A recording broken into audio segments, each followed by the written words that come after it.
Hello everyone, कैसे हैं आप सभी? उम्मीद है बढ़िया होंगे। आज का जो वीडियो होगा वो chapter number 7 NCERT six class का चैप्टर है और इसके एमसीक्यू हम लोग करेंगे। इसका वीडियो हमने पहले ही बना दिया है, तो जिन लोगों ने वीडियो नहीं देखा है पहले वीडियो देख लें, उसके बाद में एमसीक्यू कर लें। तो आइए बिना टाइम वेस्ट किए हम क्लास स्टार्ट करते हैं। पहला क्वेश्चन ये है कि कर्क रेखा किन राज्यों से होकर गुजरती है। पहला क्वेश्चन ईजी है काफ़ी, और फिर भी हम इसको क्वेश्चन करेंगे और चीज़ें समझेंगे कि इसमें और क्या क्या चीज़ें हो सकती हैं। देखिए, जब कर्क रेखा की बात करते हैं यहाँ पर, तो कर्क रेखा 23.5 डिग्री उत्तरी अक्षांश रेखा है। जो कर्क रेखा है, ट्रॉपिक ऑफ कैंसर, जो ट्रॉपिक ऑफ कैंसर है, इसकी वैल्यू कितनी है? 23.5 डिग्री उत्तरी अक्षांश रेखा है ये। ठीक है। वैसे तो दुनिया के कई बहुत सारे दुनिया के अलग अलग देशों से होकर निकलती है, और उसमें एक इंडिया भी है जहां से होकर निकलती है। तो इसमें इंडिया में जब होकर गुजरती है तो इसके 8 राज्यों से होकर गुजरती है। 8 राज्यों से होकर गुजरती है। कौन कौन से वो राज्य हैं? सबसे पहले हम देखेंगे गुजरात, राजस्थान, राजस्थान, मध्य प्रदेश, छत्तीसगढ़, झारखंड, छत्तीसगढ़, छत्तीसगढ़ के बाद में आता है झारखंड, झारखंड और पश्चिम बंगाल, पश्चिम बंगाल, त्रिपुरा और मिजोरम, त्रिपुरा और मिजोरम। ये वो राज्य हैं, 8 राज्य, वो 8 राज्य हैं जहां से कर्क रेखा होकर गुजरती है। अब यहाँ पर जो क्वेश्चन बनता है किससे नहीं गुजरती है, तो ध्यान रखिएगा, वैसे आप तो पहचान ही लेंगे कौन से नहीं, लेकिन एक बात ध्यान रखिएगा कि जो मिजोरम से तो निकलती है, बट मणिपुर से ये नहीं गुजरती है। कन्फ्यूजन इसलिए होता है क्योंकि यहाँ पर अगर आप देखेंगे तो इसमें त्रिपुरा मिजोरम में, मिजोरम के पास में मणिपुर, अगर मैप देखेंगे तो आपको देखने को मिलेगा। इसलिए ध्यान रखिएगा, मणिपुर से इस रेखा पास नहीं होती है। तो हमने देख लिया कौन किन राज्यों से होकर रेखा गुजरती है। अब इसमें कुछ एक्स्ट्रा चीज देखते हैं। एक्स्ट्रा चीज ये है कि कर्क रेखा जो इंडिया में जितने राज्यों में निकली है, सर्वाधिक लंबाई कहाँ है? तो इसकी सर्वाधिक लंबाई मध्य प्रदेश में है। जितने राज्यों में निकली है उसमें सर्वाधिक लंबाई कहाँ पर है? सर्वाधिक जो लंबाई है वो कहाँ पर है? मध्य प्रदेश में है। दूसरी जो इंपॉर्टेंट बात आती है, जितने राज्यों से निकली है उनमें से जितने भी राज्य हैं उनकी जो भी राजधानियां हैं उनमें निकटतम राजधानी कौन सी है? तो निकटतम राजधानी की जब बात करेंगे तो कौन सी राजधानी होगी? रांची होगी। हम सबको पता है रांची किसकी राजधानी है। और दूरतम, दूरतम का मतलब है जितने 8 राज्य हैं उनमें सबसे दूर राजधानी किसकी है? दूरतम राजधानी कौन सी है? राजधानी कौन सी है? तो जयपुर, यानी राजस्थान की राजधानी जयपुर है। ठीक है। तो हमने इतनी बातें आपको बता दी हैं। अब एक काम होमवर्क आपका क्या रहेगा? होमवर्क ये रहेगा, ये देखना है कि कर्क रेखा के उत्तर में और कर्क रेखा के दक्षिण में कौन कौन से राज्यों की राजधानी, मतलब जो 8 राज्य हैं, 8 राज्य में कौन से राज्य ऐसे हैं जिनकी जो राजधानी है वो कर्क रेखा के उत्तर में है, कर्क रेखा के दक्षिण में है, और कमेंट में करके ये हमें जरूर बताइए, कमेंट में जरूर बताइएगा। ठीक है। तो क्वेश्चन हमने देखा कि कौन से ऐसे राज्य हैं जिससे होकर गुजरते हैं। तो त्रिपुरा मिजोरम तो होता है, लेकिन यहाँ पर देखेंगे तो गुजरात और उड़ीसा नहीं होता, इसलिए आंसर से होगा केवल 2 आंसर, इसका करेक्ट आंसर होगा केवल 2। सॉरी, गलत हो गया इसमें। गुजरात से तो पास होती ही है, हमने अभी बताया। तो उड़ीसा से नहीं होती है, तो 3 इसका आंसर होगा, 2 नहीं होगा। इसका आंसर कितना होगा? 3 है। ठीक है। आइए नेक्स्ट क्वेश्चन की बात करते हैं।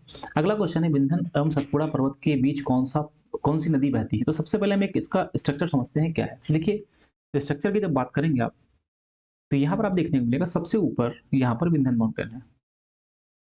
कुछ इस तरीके से विंध्यन पर्वत देखने को मिलेगा, विंध्यन पर्वत देखने को मिलेगा। ठीक है।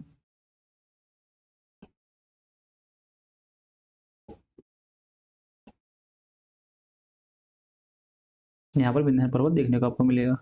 उसके जस्ट नीचे यहाँ पर सतपुड़ा देखने को मिलेगा।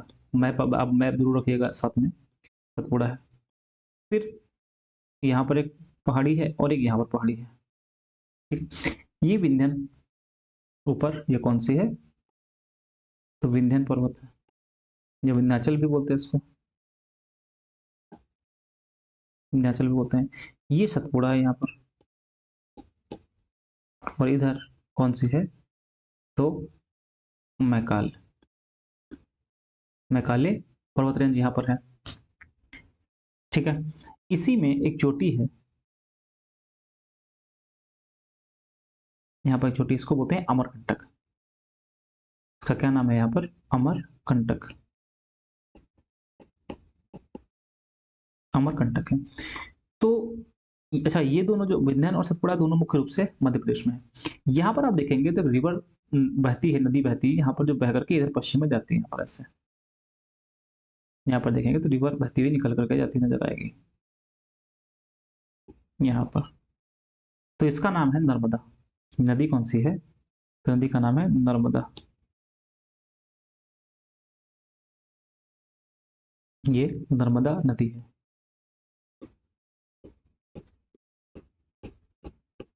सतपुड़ा के जस्ट नीचे से, यानी कि कुछ इस जगह पर, यहां से एक नदी और निकलती है, इसका नाम तापी या ताप्ती इसका नाम है। यहाँ पर क्या नाम है इसका?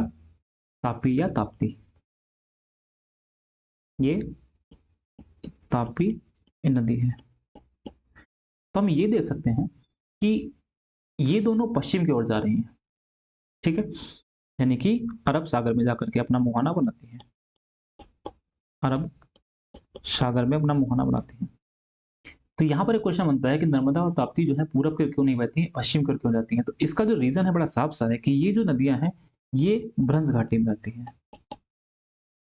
भ्रंश घाटी में बहती हैं, और अपने मुहाने पे, मतलब अपने माउथ पर, अपने मुहाने पर ये डेल्टा का निर्माण नहीं करती हैं, ये एस्चुरी का निर्माण करती हैं, एस्चुरी का निर्माण करती हैं, ठीक है। अच्छा, यही जो अमरकंटक है, अमरकंटक से एक नदी और निकलती है जो कि उत्तर में चली जाती है, हम रिवर वाले में पढ़ेंगे। जो सोन नदी है वो गंगा में जाकर के मिल जाती है, तो सोन नदी का जो उद्गम है वो भी अमरकंटक से है, और इसके साथ साथ में देखेंगे नर्मदा नदी का भी उद्गम कहाँ से है? अमरकंटक से। जो क्वेश्चन पूछा है कि विंध्य सतपुड़ा के बीच में कौन सी नदी है, तो उसका नाम है नर्मदा नदी। लेकिन अगला क्वेश्चन ये भी पूछ सकता है कि ताप्ती और नर्मदा के बीच में कौन सा पर्वत है, तो कौन सा हो जाएगा? सतपुड़ा पर्वत हो जाएगा। तो क्वेश्चन क्या है? क्वेश्चन कहता है कि विंध्य और सतपुड़ा के बीच में कौन सी नदी है, तो हमें पता है इसका आंसर क्या हो जाएगा? इसका आंसर हो जाएगा चंबल। दो ऑप्शन और बचते हैं, दो ऑप्शन में देखते हैं। तापी के बारे में मैंने बता दिया, तापी जो नदी है वो सतपुड़ा के दक्षिण में है, और इसका जो उद्गम है बैतुल पठार से होता है। उद्गम इसका कहाँ से होता है? बैतुल पठार से होता है, जो कि मध्य प्रदेश में है। इसके साथ साथ में अगर चंबल देखें तो इसका जो उद्गम है ये भी विंध्यन से ही होता है, जाना पावा, जाना पावा के नाम से जो पर्वत श्रेणी है छोटी सी, वहां से होता है जाना पावा, जो कि मध्य प्रदेश में पहाड़ियां हैं, यहाँ से होता है। और सबसे इंपॉर्टेंट चीज ये है कि ये अपर्दन जब करती है, ये अपर्दन करती है, तो इसके अपर्दन से उत्खात भूमि यानी बैडलैंड का निर्माण होता है, बैडलैंड का निर्माण होता है। अच्छा, यहाँ पर एक बात और समझने वाली है, जो तापी नदी है, तापी नदी पर एक परियोजना है, दो परियोजना है, एक काकरापारा और उकाई, दो परियोजना ध्यान रखिएगा, इंपॉर्टेंट है। नर्मदा नदी जो है, नर्मदा नदी पर एक जलप्रपात है, पुनाशा मध्य प्रदेश में है। यहाँ पर एक जलप्रपात है, इसको बोलते हैं पुनाशा वाटरफॉल। कौन सा है?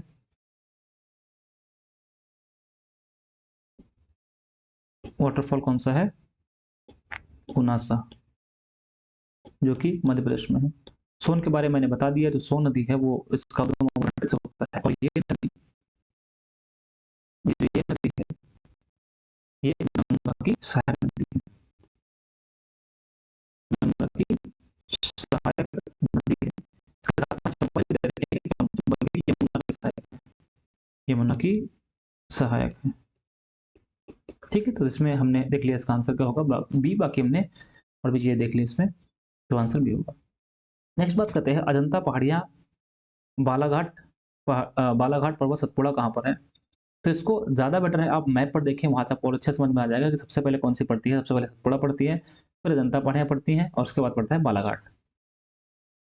यहाँ पर आप देख सकते हैं सबसे ऊपर यहाँ पर ये अजंता देखने को मिलेगी यहाँ पर, फिर उसके नीचे बालाघाट देखने को मिलेगा, उसके ऊपर कौन सी है?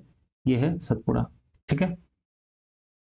तो आपने इसमें देख लिया होगा, उसमें पेन नहीं चल पा रहा है इसलिए नहीं दिखा पा रहा हूँ।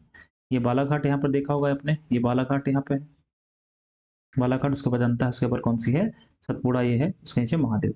ठीक है,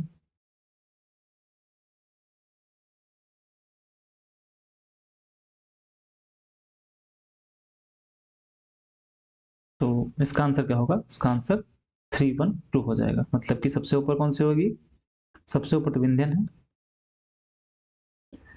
उसके बाद सतपुड़ा है, फिर अजंता है, और अजंता के बाद में क्या हो जाएगा, बालाघाट। यहाँ पर ये पहाड़ियाँ हो जाएंगी। नेक्स्ट क्वेश्चन की बात करते हैं, लंबाई के क्रम के अवरोही क्रम लगाना, घटता हुआ क्रम लगाना। तो चलिए सबसे पहले लंबाई के बारे में बात करते हैं। लंबाई में देखिएगा जो गोदावरी है उसकी लंबाई कितनी है,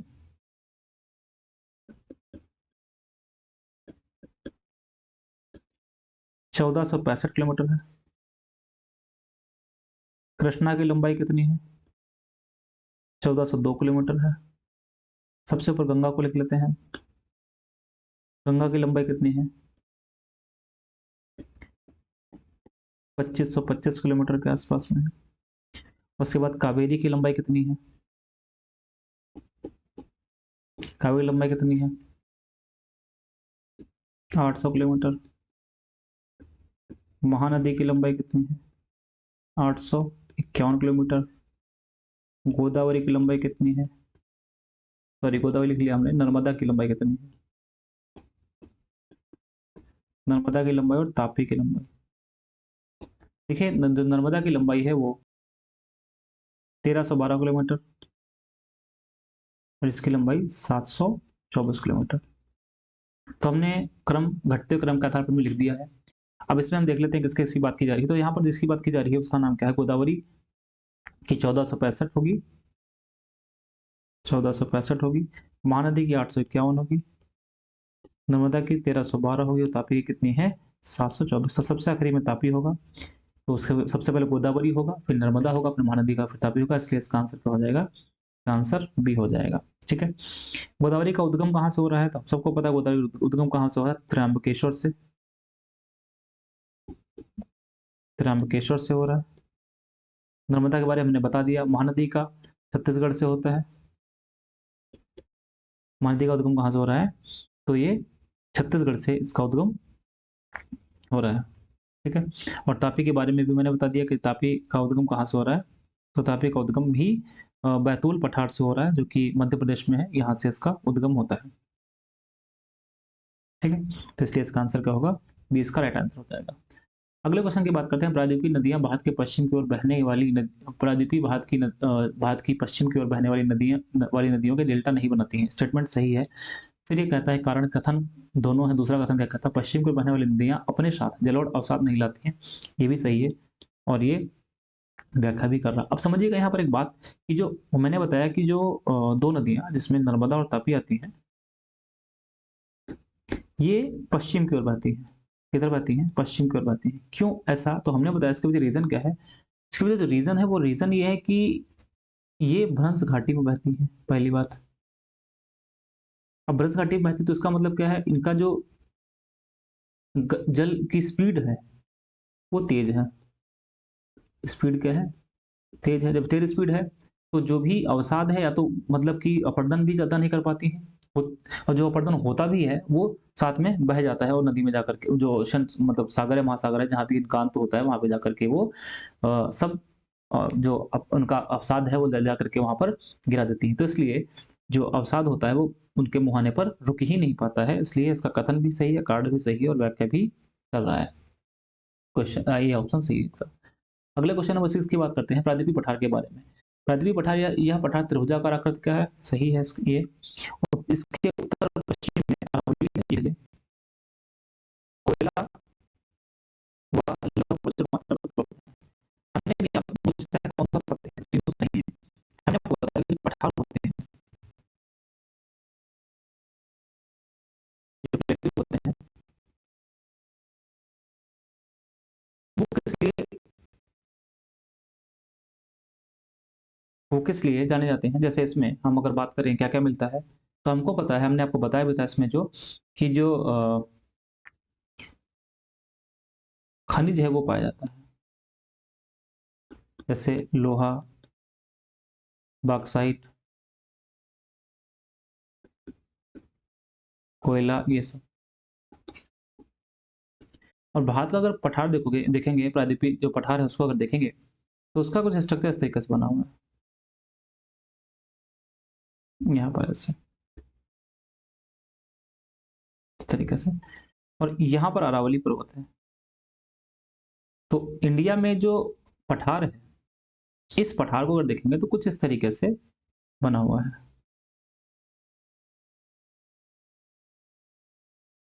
ये लगभग त्रिभुजाकार आकार में कुछ इस तरीके से देखने को मिलेगा यहाँ पर। इसमें तो उत्तर पश्चिम में क्या है, इसके अरावली है यहाँ पर,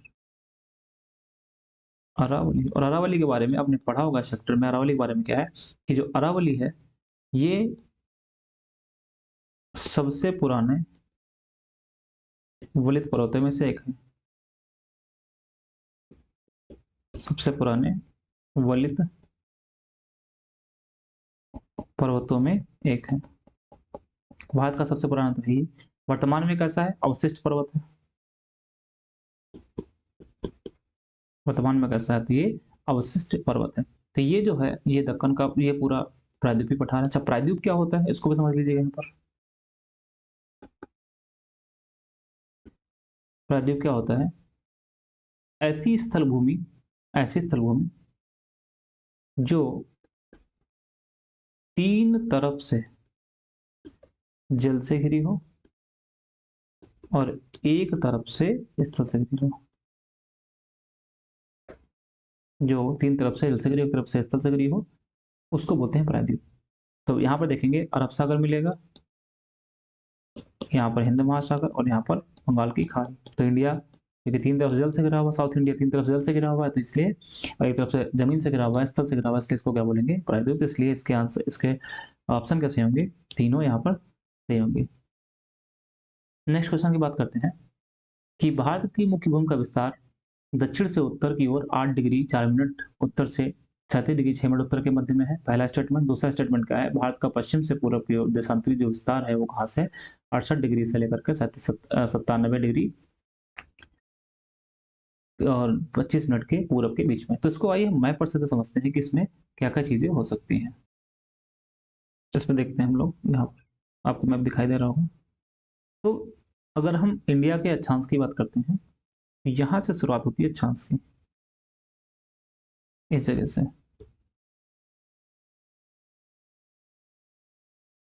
इस जगह शुरुआत होती है। इसको कहते हैं 8 डिग्री 4 मिनट, और जहां पे खत्म होता है अक्षांश यहाँ पर, इसको बोलते हैं 37 डिग्री 6 मिनट। ये तो हो गया अक्षांश। तो देशांतर की बात करेंगे, देशांतर में देखेंगे यहाँ पर जो देशांतर है उसको बोलते हैं 68 डिग्री 7 मिनट, और यहाँ पर सॉरी देशांतर है उसको बोलते हैं 97 डिग्री 25 मिनट। अब यहाँ पर आपको सब कुछ इसके बारे में बताओ, बस एक चीज हम मुझे बतानी ये है कि जो ये 8 डिग्री 4 मिनट है, ये नॉर्थ है कि साउथ है। तो हमें पता है कि इंडिया के लगभग बिल्कुल बीचों बीच से कर्क रेखा निकलती है, हमने इसके बारे में बताया भी आपको, यहाँ से लगभग कर्क रेखा इस तरीके से निकलती है। तो जब कर्क रेखा यहाँ से निकलती है तो इसका मतलब विषुवत रेखा नीचे होगी, यहाँ पर इक्वेटर बिल्कुल इक्वेटर नीचे होगी। तो क्योंकि इक्वेटर से ऊपर भारत है, मतलब उत्तरी गोलार्ध में भारत है, छांसी दृष्टि से देखेंगे उत्तरी गोलार्ध में भारत है, जब उत्तरी गोलार्ध में भारत होगा तो उसके बाद जितने भी अक्षांश होंगे उतने अक्षांश दिक्कत है। यहाँ पर ये कोई करना है कि भारत है दक्षिण में, साउथ के साउथ इसलिए नहीं है कि भारत जीरो से ऊपर है, जीरो से ऊपर होने की वजह से जितने भी अक्षांश होंगे सब कष्ट होंगे, सब नॉर्थ में कर देंगे। ऐसे ही अगर हम देखेंगे इसमें तो यहाँ पर भी नॉर्थ लिखेंगे, क्योंकि हम भारत के सेंस में अगर देखेंगे तो जितने भी अक्षांश है नॉर्थ लिखेंगे। वैसे ही क्या है, जो जीएमटी वो इधर है, यहाँ पर जीएमटी है, क्योंकि जीएमटी से सब कुछ ईस्ट में है, जो सब कुछ ईस्ट में है, इंडिया पूर्वी गोलार्ध में है जीएमटी से, तो हम क्या लिखेंगे इसके साथ में, ईस्ट में लिखेंगे। तो इस हिसाब से अगर हम देखें दोनों स्टेटमेंट हमारे सही है, इसमें कोई भी स्टेटमेंट गलत नहीं है, दोनों पहला और दूसरा सही है। ठीक है, अब बात करते हैं तापी नदी के बारे में। हमने इसके बारे में पहले बताया, तापी नदी सतपुड़ा पर्वत श्रेणी के दक्षिण में बहती है, सही है, हमने अभी स्टार्टिंग में देखा, ये सही है इसका स्टेटमेंट। तापी नदी भारतीय प्रायद्वीपीय एकमात्र नदी है जो पूर्व से पश्चिम की ओर बहती है। ये गलत स्टेटमेंट है। क्यों गलत है? एकमात्र नहीं है, हमने आपको बताया था। इसके साथ साथ में नर्मदा का भी बहाव पश्चिम की ओर होता है और भी छोटी छोटी नदियां हैं जो कि पश्चिम की ओर बहती हैं। तापी नदी के उत्तर में अजंता तथा सतमाला पर्वत स्थित है। तो हमने भी आपको बताया कि तापी नदी के उत्तर में सतमाला अजंता नहीं, तापी नदी के उत्तर में क्या है? तापी नदी के उत्तर में हम देखते हैं सतपुड़ा पर्वत है। सतपुड़ा पर्वत है, तो इसलिए इसका स्टेटमेंट पहला ही सही होगा, बाकी 2 और 3 गलत होगा। नेक्स्ट क्वेश्चन की बात करते हैं। अगला क्वेश्चन है कि निम्नलिखित में से कौन भारत से कौन से राज्य 3 तरफ से अंतर्राष्ट्रीय सीमाओं से घिरे हैं? ये एक अच्छा क्वेश्चन है और देखते हैं इसके बारे में। देखिए, जब हम मैप की बात करते हैं भारत में, मैप का मतलब ये हुआ कि जब इसकी हम बात करते हैं, यहाँ पर इस मैप की जब बात करते हैं, इसमें हम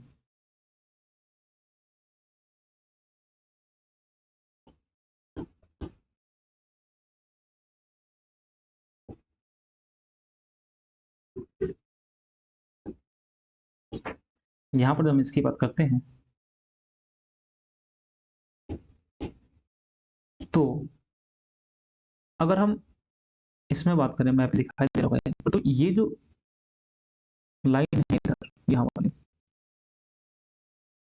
ये त्रिपुरा की, पूरे सिक्किम की, ठीक है। यहाँ पर मिजोरम, मिजोरम और इसके ऊपर भी नागालैंड है, अरुणाचल है, ठीक है। और यहाँ पर है असम, ये है असम,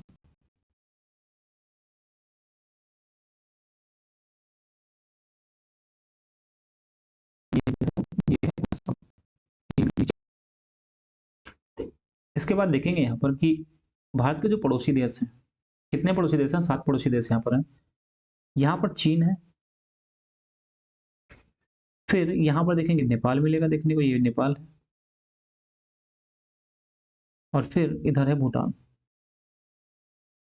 यहाँ पर भूटान है। पूरब में म्यांमार, पूरब में यहाँ पर म्यांमार देखने को मिलेगा, ठीक है। तो क्वेश्चन क्या कहता है? क्वेश्चन ऐसा कहता है कि कौन से राज्य 3 तरफ से अंतरराष्ट्रीय सीमाओं से घिरे हैं? इसका मतलब ये हुआ कि ऐसे कौन से राज्य हैं जो 3 तरफ से 3 देशों से घिरे हुए हैं, या एक देश से 3, एक ही देश 3 तरफ से घिरे हुए हैं। यहाँ पर कौन कौन से ऑप्शन? मणिपुर, असम, सिक्किम और त्रिपुरा।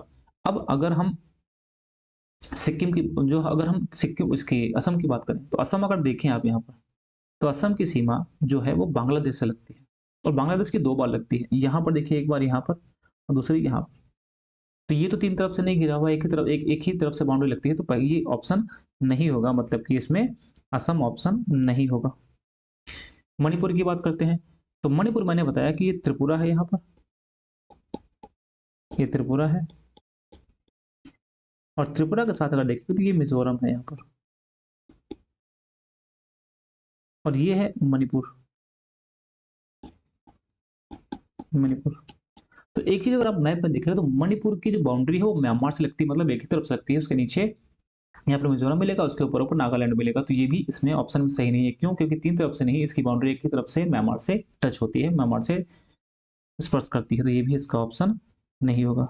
अब बात करते हैं सिक्किम और त्रिपुरा की। देखिए, त्रिपुरा की जब बात करेंगे तो त्रिपुरा 3 तरफ से घिरा हुआ है, किससे? बांग्लादेश से।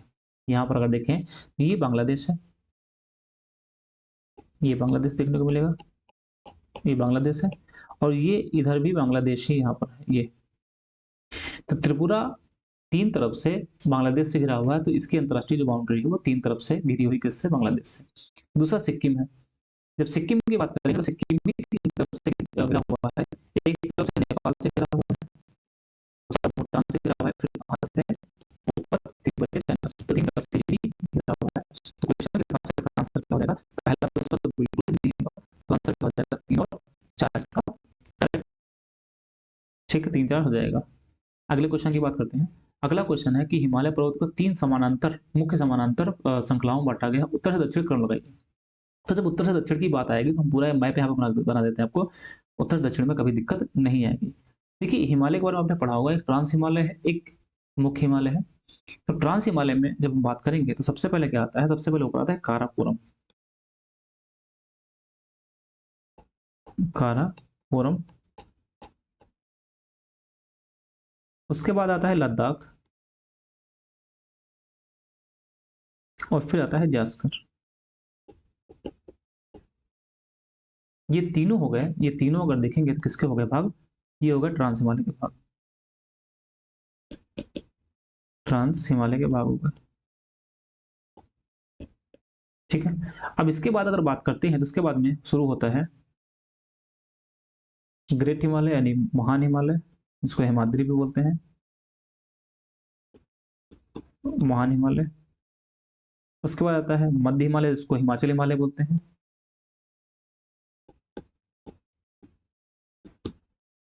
मध्य हिमालय हिमाचल हिमालय बोलते हैं, और इसके साथ साथ में इसके बाद में आता है जिसको बोलते हैं शिवालिक। शिवालिक आता है, और ये मुख्य हिमालय के भाग होंगे। ये तीनों किसके भाग हैं, मुख्य हिमालय के, तीनों मुख्य हिमालय के भाग हैं। इसके नीचे और अगर देखेंगे तो इसके नीचे और क्या मिल जाएगा, इसके बाद अगर देखेंगे तो फिर अरावली मिल जाएगा। अरावली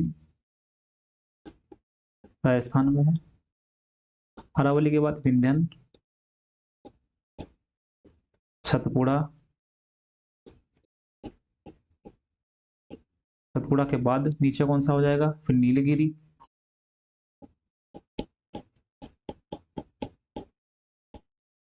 और उसके बाद में अन्नामलाई,